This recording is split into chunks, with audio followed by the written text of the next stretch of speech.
Kaibigan,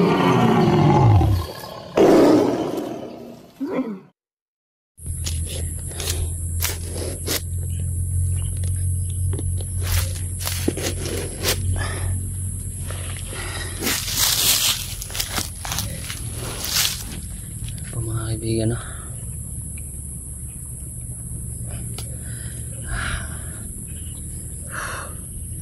Medyo maraming kalaban, kaya lumayo muna tayo saglit. Papalipas muna tayo ng oras dito, baka mamaya maging tahimik na yung paligid, no? So, ito siguro yung plano natin, no? Siguro mamaya babalikan natin si Bata.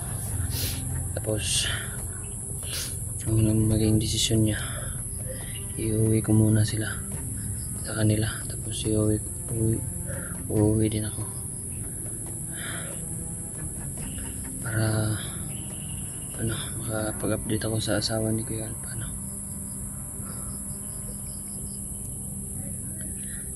Kung may mga narinig kayong mga boses nandun sa una, siguro hindi naman sila makakapunta dito.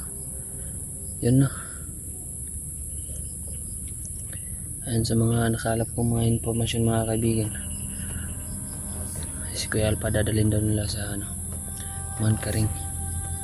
Ewan ko kung saan yun bundok, pero yun yung mission natin ngayon.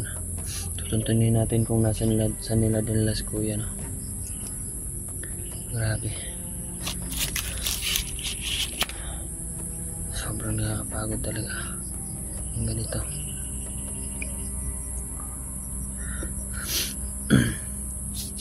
Yan. So nananawagan ako sa mga vloggers yan, mga kaibigan.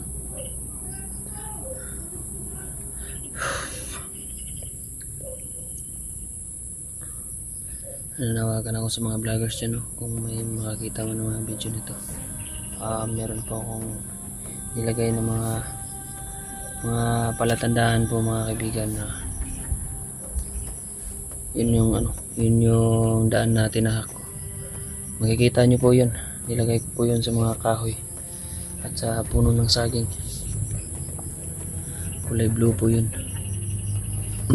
Kaya meron mga makakita nun, pagpalain ako kayo ng Diyos, kabayan kayo. Saka ko rin, pag-pray nyo rin ako, mga kaibigan, na sana matuntun ko yung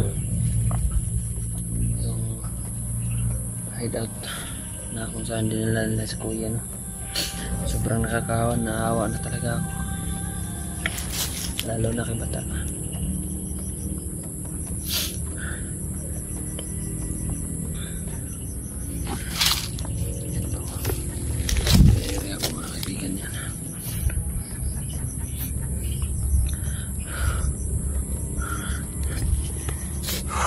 Grabe po yung pagod talaga, saka yung gutom. Sobrang nagugutom na, pero kinakaya pa rin natin.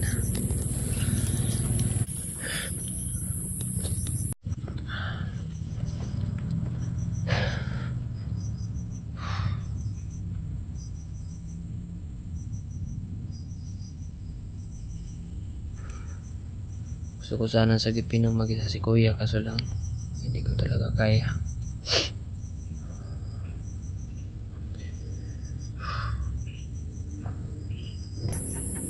Naawa ko sa kanyang asawa kasi ilang araw niyang hinahanap si Kuya, hindi pa umuwi ng bahay. Kaya talaga napilitan na lang ako na pumunta dito, kasi sinabihan ako ni Bata, tinawagan niya ako, kailangan niya ng tulong, pero wala siyang malalapitan, kaya ako na lang yung nagporsigil lang talaga ako na pumunta dito, no? Pero mahirap yung sitwasyon namin ngayon, kasi hindi ko talaga makuha si Kuya, no? Malay natin yung mga bandido dyan, may mga agimat pa, kaya ako Normal na tao lang. Kaya talaga ano,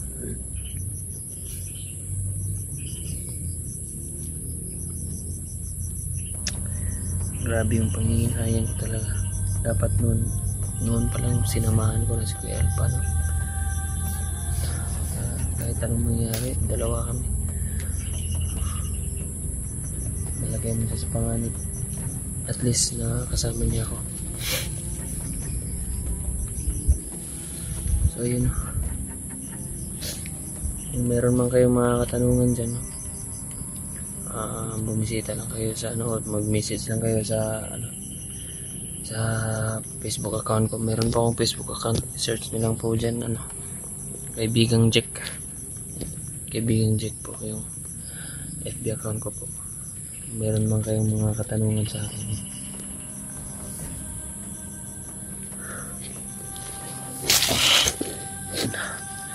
Medyo umulan na. Maambon na mga kaibigan, no? Tignan niyo po yung paligid. Medyo umulan na.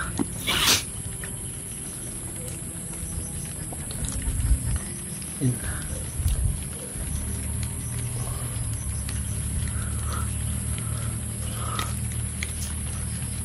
Dito muna tayo. Papasilong tayo. Habang wala tayong ano. Habang umulan pa.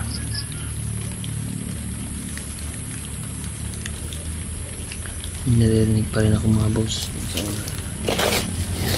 Diyan sa unahan. Pero malayo-layo pa yun mga kaibigan.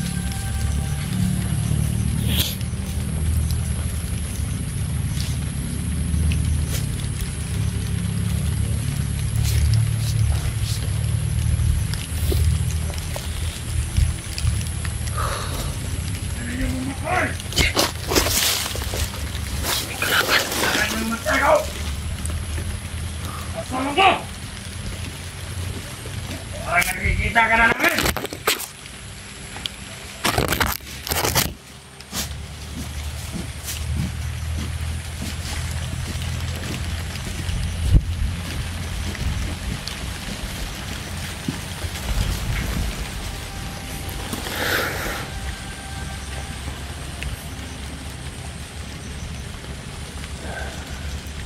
Talagang hindi natin sila kaya. Medyo marami sila.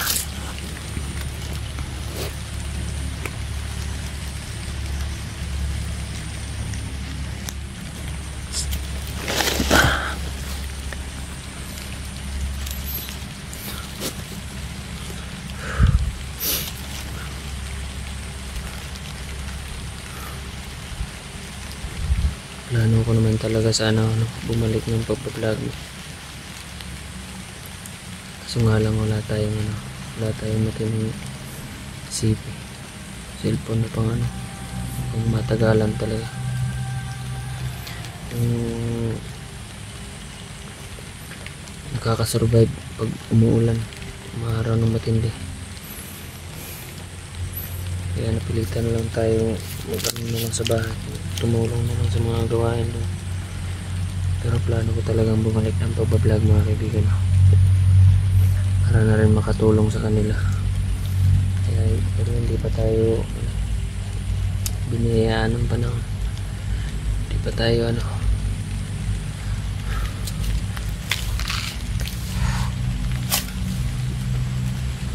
nakakalungkot. Hindi ko yung mga station talaga.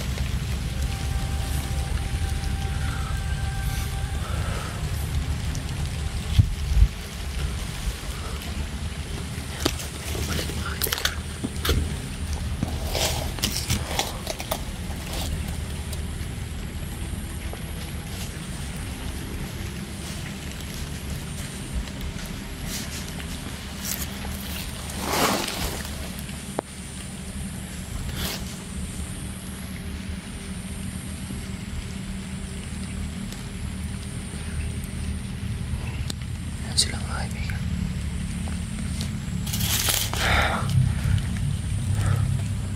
Sa ngayon wala talaga tayong magagawa kundi magtago na lang. Mahirap na baka makita tayo, bulin pa tayo nila.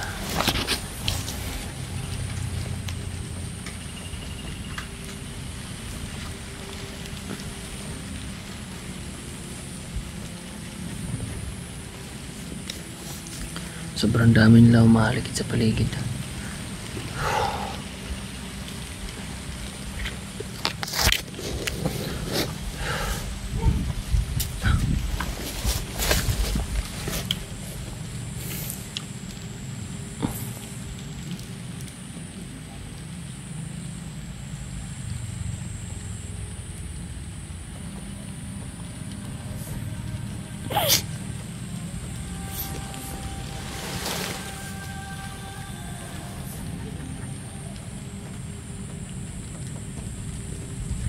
Patayan ang gusto.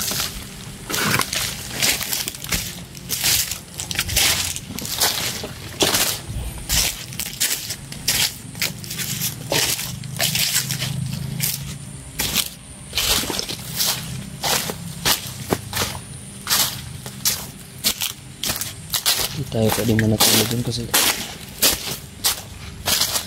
sumasakit na yung ulo ko.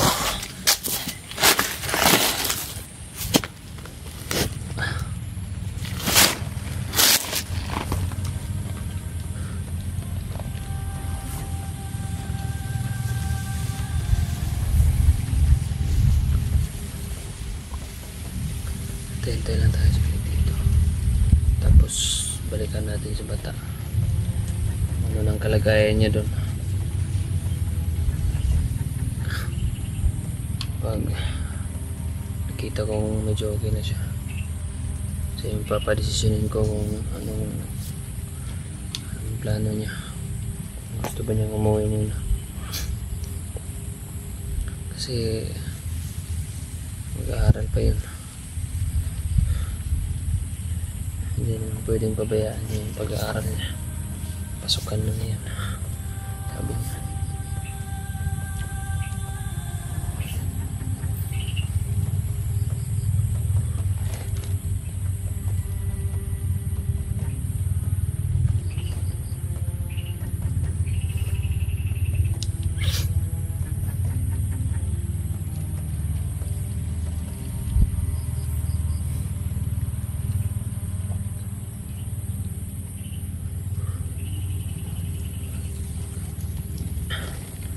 Siguro hanap tayo ngayon ng mga kain natin. No?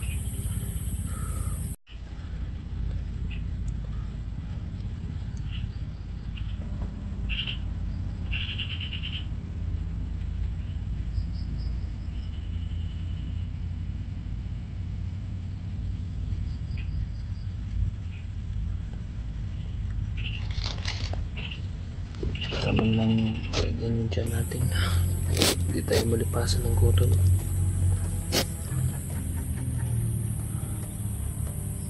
Siguro balikan natin si bata. Mustahin ko ng kalagayan niya. Ano, sa mga nakasubaybay dyan, no? Papasalamat ako sa inyo. Tapos pag-pray nyo rin po kami. Nakagabayan ako ni Lord. Maligtas ko si Kuya, no? At tapos kalaya kami sa sitwasyon na to. Ito lang po, pag-pray nyo lang po talaga kami. Wala, malaking tulong na po yun para sa akin ang pag-pray nyo. Hindi ko man masusuklian yan, pero maraming salamat po talaga sa inyo.